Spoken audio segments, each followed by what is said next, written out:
এটাও জানিয়ে রাখা দরকার, লেফট ফ্রন্টের পক্ষ থেকে হয়তো অনেকে ছড়াচ্ছেন, আপনি বলবেন তারপরে, যে মুর্শিদাবাদ সিটটা প্রয়োজনে আমরা আমাদের দলের প্রেসিডেন্ট যিনি আছেন, জেলা প্রেসিডেন্ট, সেটাও কনসিডার করার জন্য আমরা তাকেও কনভিন্স করিয়েছিলাম, আলোচনা করেছিলাম, প্রয়োজনে আমরা মুর্শিদাবাদ সিটটাও ছেড়ে দেওয়ার জন্য ছিলাম। কিন্তু এসে দাঁড়িয়েছিল শ্রীরামপুর, যেখানে সাংগঠনিকভাবে আইএসএফ অনেকটাই শক্তিশালী, সে সিটটা আমাদের লাস্ট জায়গায় মিনিমাইজের জায়গাটা এসে দাঁড়িয়েছিল শ্রীরামপুর। দুঃখের বিষয়, একটা সিটের জন্য তারা এই দিকে আগিয়ে আসতেন না। বাকিটা মাস্টার সাহেব। আরেকটা প্রশ্ন আপনার কাছে, 2021 সালে বিধানসভায় শূন্য হওয়ার পর সিপিএম এর সেন্ট্রাল কমিটি 2021 সালের 6 থেকে 8ই আগস্ট পর্যন্ত একটা মিটিং করে। সেই মিটিং এ তারা লিখিতভাবে নোটে স্বীকার করে যে আব্বাস সিদ্দিকী আইএসএফ এর সঙ্গে জোটের জন্য তারা শূন্য হয়েছিল। সেই ভয়ে কি আবার তারা জোট ভাঙলো? দেখুন, বিমান সাহেব হচ্ছেন শুধুমাত্র লেফট ফ্রন্টের একজন সিনিয়র মোস্ট লিডার নয়, পশ্চিমবাংলার এখন যে কটা সিনিয়র লিডার আছে তাদের অন্যতম একজন। আমি আবারও বলছি, বিমান বসু মহাশয়কে আমি কথাকে না কেটে আমি এড়িয়ে যাওয়ার চেষ্টা করেছি। এই এড়িয়ে যাওয়াতে আপনারা যদি আমাকে অপরাধী বলে দেখে দেন, একজন সম্মানীয় ব্যক্তি যে রাজনীতির জন্য, যে মানুষের ভালোর জন্য তার পরিবার ছেড়ে দিয়েছে, সে এসে আজকে সব ত্যাগ করে জনগণের জন্য আজকে আলিমুদ্দিনের দিক থেকে একটা ফ্রন্টকে চালাচ্ছে। তার কথা আমি প্রত্যুত্তর না দিয়ে, আপনারা যদি আমাকে অপরাধী বলেন, আমি নিজেকে অপরাধী মনে করছি। তবে একটা কথা বলছি, সর্বপ্রথম কিন্তু আমি বিমান বসু স্যারের সাথে গিয়ে এই জোটের যে আজকে বলছে না সেলাই করার কথা বলছে, সুতোতে সুইটা আমি দিয়েছিলাম। আজকে তমলুকের তৃণমূল কংগ্রেসের প্রার্থী দিবাংশু ভট্টাচার্য এই মুহূর্তে লাইভ একটা সংবাদ মাধ্যমে লাইভে বলছেন যে নওশাদ সিদ্দিকী পাল্টাবাজ, এতদিন ধরে পান্তাবাদকে বিরিয়ানি টেবুল দিচ্ছিলেন, ডায়মন্ড হাওয়ারের প্রার্থী না হওয়ার ব্যাপারে বলছেন। কার কথা বলছেন? তমলুকের তৃণমূল কংগ্রেসের প্রার্থী। ব্যাপারটা হচ্ছে, দেখবেন ওরা সব আপনাদের চ্যানেলে যায়, তো চ্যানেলে গিয়ে ভিডিও করে, কি কোয়ালিটির ওটা বুঝিয়ে দিচ্ছি। চ্যানেলে গিয়ে ভিডিও করে, আপনারা ভিডিওটা ছাড়ে, ওই ভিডিওটা ডাউনলোড করে নিজেদের ইউটিউব চ্যানেল বানিয়ে সেখানে দেয়, যাতে ভিউজটা হবে, টাকা ইনকাম করবে। এই ধরনের ধান্দাবাজদের উত্তর আমি দেবো? আর আপনারা আমার যে ভিডিও আমাদের চালান, আমরা ডাইরেক্ট লিঙ্কটাকে পাবলিকের কাছে শেয়ার করে দিই। এটা হচ্ছে দেবাংশুদের সাথে আইএসএফ তফাৎ। গত পঞ্চায়েত ইলেকশনে আপনাদের অভিযোগ ছিল বিভিন্ন কেন্দ্রে আপনারা বুথ কর্মী দিয়েছিলেন, কিন্তু তাদেরকে ভয় দেখিয়ে তাদেরকে সরিয়ে দেওয়া হয়েছিল ভোটের আগেই, এবং এখন লোকসভা ইলেকশনে আপনারা সেই বিষয়ে কি প্রস্তুতি নিচ্ছেন? দেখুন, তখন ওয়েস্ট বেঙ্গল স্টেট ইলেকশন কমিশনের হাতে ছিল, কি ভূমিকা পালন করেছে আপনারা দেখেছেন। প্রায় 70-এর অধিক পশ্চিমবাংলার মানুষ খুন হয়েছে, বিভিন্ন রাজনৈতিক দল থেকে আমাদেরও 3 জন খুন হয়েছে। কিন্তু অপদার্থ কমিশনার কি বলেছিল, কে মারা গেছে বা কোনো লাশ খুন হয়েছে আমার কাছে খবর নেই। কতদিনই অপদার্থতার মুখে কাজ করেছে। সাথে সাথে পুলিশ, রাজ্য পুলিশের হাতে যে দায়িত্ব ছিল বা কেন্দ্র বাহিনী আসলেও তাদেরকে ইনঅ্যাক্টিভ করে রেখে গুন্ডামস্তানকে দিয়ে ভোট দিয়েছিল। এবার আমরা আশা করছি পিসিআই এর যিনি চিফ, যেভাবে তিনি প্রেস কনফারেন্স করে বার্তা যেভাবে দিয়েছেন, আশার আলো আমাদের কাছে আছে। শান্তিপূর্ণ ইলেকশন হবে, মানুষ তার মতামত রাখার জায়গা পাবে। এর ফলে ভয় দেখানো চমকানোর পরিমাণটা হয়তো অনেক কমবে। সেই জায়গাতে আমাদের ইন্ডিয়ান সেকুলার ফ্রন্ট একটা পজিটিভ জায়গাতে এগিয়ে যাবে। গত বিধানসভা ভোটে সিপিএম এর সঙ্গে আইএসএফ জোট করার পরে আইএসএফ এর একটা বিধায়ক বার হয়েছে।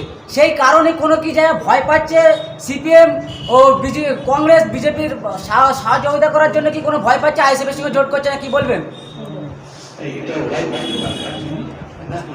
এটা আমাদের জিজ্ঞেস করতে হয়, ওরাই বলতে পারবে কাকে ভয় পাচ্ছে। তবে আমরা এটা মনে করি না,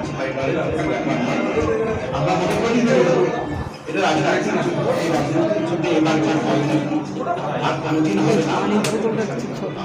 এই জোট করছে না, এর মধ্যে মূল উদ্দেশ্যটা কি আছে বলে আপনারা ভাবছেন? দেখুন, আমরা যে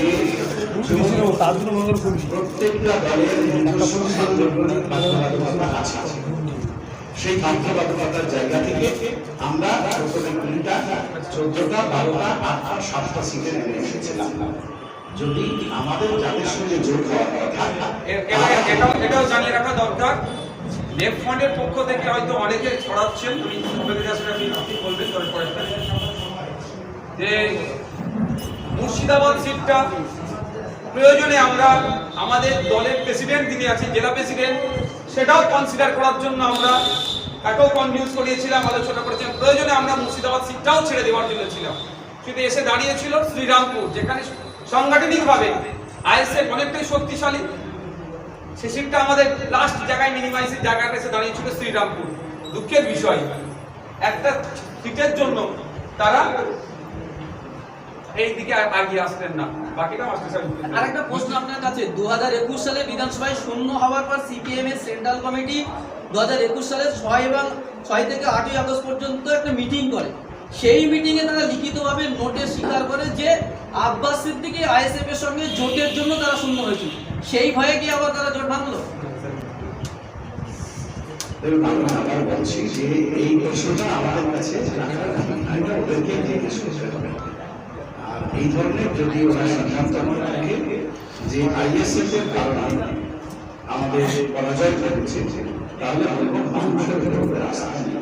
যদি এরকম নোট দিয়ে থাকে, আমি জানি না, যদি এরকম নোট দিয়ে থাকে তাহলে মানুষের উপরে আস্থা নেই, আমাদের মানুষের উপরে আস্থা আছে। আমরা একটা জিতেছি, অন্যগুলোতে পরাস্ত হয়েছি, তার জন্য কিন্তু আমরা কাউকে অনুসরণ করি। আমরা মনে করেছি মানুষ আমাদের প্রত্যায়ী, মানুষ আমাদের প্রত্যাখ্যান করেছে, মানুষ আমাদের এক জায়গায় চেয়েছে, তাই আমরা করেছি। ওই প্রশ্নটা সবচেয়ে ভালো ওদের করা। আরেকটা কথা বলবো যে মানে সিপিএম কমিউনিস্ট পার্টি ওদের তো যে কোনো শ্রেণীর দৃষ্টিভঙ্গি থেকে ওদের দেখা উচিত। এই যে বিশ্লেষণটা, এটা কিন্তু গোদা বিশ্লেষণ হয়ে গেছে, শ্রেণীগত দৃষ্টিভঙ্গি থেকে বিশ্লেষণ হয়নি। অর্থাৎ কমিউনিস্ট পার্টি তারা তাদের কমিউনিজমের যে দৃষ্টিভঙ্গি, সেই দৃষ্টিভঙ্গি থেকে সরে এসে কোনো একটা জাতীয় রাজনীতি করার চেষ্টা করছে কিনা, ওখান থেকে প্রশ্ন বেরিয়ে আসে। সুতরাং আমরা চেষ্টা করবেন তাদের জিজ্ঞেস করা। বসিরহাটের মতো আপনাদের সিদ্ধান্ত পরিবর্তন হতে পারে, মানে শ্রীরামপুরে যেটা শোনা যাচ্ছিল যে আপনারা আইএসএফ এর প্রার্থী তুলে নিতে পারে, এটা তো ঘটাচ্ছে, আইএসএফ এর প্রার্থী তুলে নিতে পারে বলে ঘটাচ্ছে। আমাদের ইতিমধ্যে শ্রীরামপুর লোকসভা কেন্দ্রের যে কমিটি তার কনভেনাররা ইতিমধ্যে স্পষ্ট জানিয়েছেন যে এটা সম্পূর্ণ রটনা হচ্ছে, এবং কোথা থেকে রটনা হচ্ছে সেটাও আমরা বুঝতে পারছি। এই রটনা ইতিমধ্যে বন্ধ হবে, কারণ আমাদের প্রার্থী জোর কদমে 4টি বিধানসভা কেন্দ্রে প্রচার চালাচ্ছেন।